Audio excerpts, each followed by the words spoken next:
ဟိုဆိုလို့ရှိရင်အမလေးမီလီယံနဲ့ချီတာနော်မီလီယံနဲ့ဆက်ဟေးတက်လာပြန်ပြီလားကောင်မဟမ်နင်နော်နင်အရမ်းကိုကြွရတယ်နော်ကောင်မငါလဲလေနင်ကိုလေဟိုမွေးစားထားတဲ့မွေးစားသမီးဖြစ်နေလို့ပဲနော်ရွာတကာပတ်ကဘာပတ်စောက်ကြောင်းတွေကိုလိုက်ပြီးဖွာနော်သူများဗီဒီယိုတွေကိုဝေါ်ပေါ်မှာတင်းသူများအကြောင်းတွေကိုဝေါ်ပေါ်မှာတင်းအချောက်ချင်းကိုဝုံ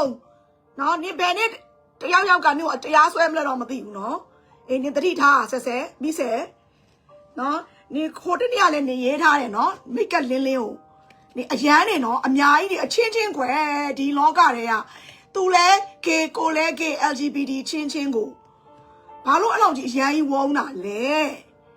အဲ့ဒါမို့နင်ဟိုတလောလုံးကဆက်ဆူကမိဆူကနင်ကိုတရားဆွဲမယ်ဆိုပြီးနင်ကိုဝုန်းတာမိဆူမလွန်ဘူးနင်များနေတာနင်ရှော့ပြီးတော့မှအမေကဲပါဖေကဲပါမားစိုးကဲပါဆိုငါလာမပြောနဲ့ငါလည်းမကဲနိုင်ဘူးโอเคဆိုတော့တအားကြီးတွေဒါအရန်ကြီးတွေသမီးလားသမီးပဲပေါ့ကွယ်သမီးပဲထားပါတော့အရန်ကြီးတွေမပြောနဲ့မဝုန်းနဲ့တအားကြီးတွေဘိုင်နေကြီးတွေတက်ပြီးတော့တအားကြီးတွေပြောတဲ့ခါကျတော့မတူးလေနှစ်ထက်ပါဝါကြီးတဲ့သူငွေကြေးကြီးတဲ့သူအဆက်သွယ်ကြီးတဲ့သူဆိုလို့ရှိရင်ကိုကွမ်းမှာ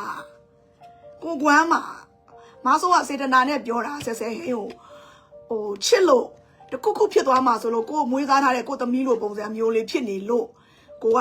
တတိပေးတာချစ်လို့တတိပေးတာဖြစ်သွားမှာတော့66ကားကြီးနဲ့အထဲဝင်သွားတော့မှဒီလိုအထဲဝင်သွားပြီအများကြီးနော်66ကားကြီးနဲ့အဲ့တော့ဝင်သွားမှတော့ကိုလည်းဘာမှလိုက်မလုပ်နိုင်ဘူးဆက်အဲ့တော့မဆိုးကတတိပေးတာဆက်ဝုန်းတာတွေဟလာ follower တက်ချင်လို့ဆက်လောက်တာတွေရှော့နော်ဘာလို့ဆိုအခုကရှိသမျှ celebrity တွေကဆက်ကိုကြည့်မရဘူးဖြစ်နေကြပြီမောင်ကိုလာတိုင်ရတယ်လာပြောကြတယ်ဆိုတော့ကိုသမီးလေးလိုသဘောထားပြီးပြောတာဆက်နော်ဝုန်းတယ်ဆိုတာလူကြည့်ပြီးဝုန်းရတယ်ကိုထက်ပါဝါကြီးရဲ့လူအကောင်ကြီးရဲ့လူဟလာကိုမရှင်နိုင်တဲ့ level မျိုးဆိုလို့ရှိရင်ကိုကအဲ့လိုမဝုန်းပါဘူးကိုရဲ့အနေထားကိုလည်းကိုပြန်ကြည့်နော်ဟိုမဝုန်းတယ်လို့မပြောပါဘူးဒီခေတ်ကတော့ဒီလိုပဲပြောနေတာပလေးတွေပုတ်တဲ့လူတွေပုတ်နေတာဒါပေမဲ့နည်းနည်းလေးတတိထားဖို့ပြောတာဟိုတနေ့ကလည်းမားဆိုဗီဒီယိုကြီးနဲ့လုပ်တယ်ငါကတော့ပြဿနာမရှိဘူးငါကတော့ခေါင်းနဲ့မထည့်ဘူးအဖေမဲ့ခေါင်းနဲ့ထည့်ပြီးတော့နင့်ကိုပြည်တွင်းကလူတွေကတရားစွဲမှာဆိုလို့ဆက်ကိုမှတတိပေးတာโอเคနော်လိမ္မာနော်ဆက်